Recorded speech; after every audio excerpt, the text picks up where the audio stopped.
أعوذ بالله من الشيطان الرجيم.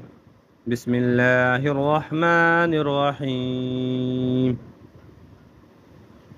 يا أيها الذين آمنوا إذا لقيتم فئة فاثبتوا واذكروا الله كثيرا لعلكم تفلحون.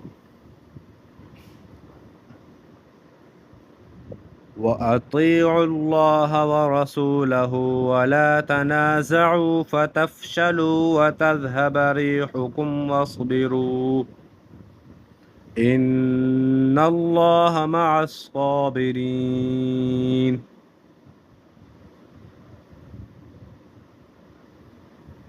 ولا تكونوا كالذين خرجوا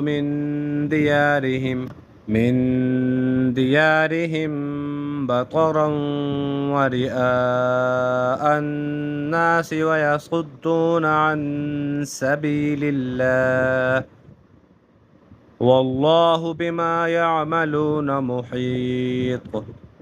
وإذ زين لهم الشيطان أعمالهم وقال لا غالب لكم اليوم من الناس وإني جار لكم فلما تراءت الفئتان نكص على عقبيه وقال إني بريء منكم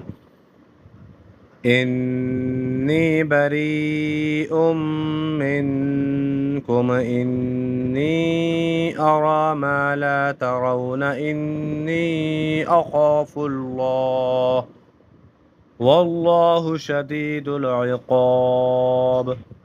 صدق الله العظيم.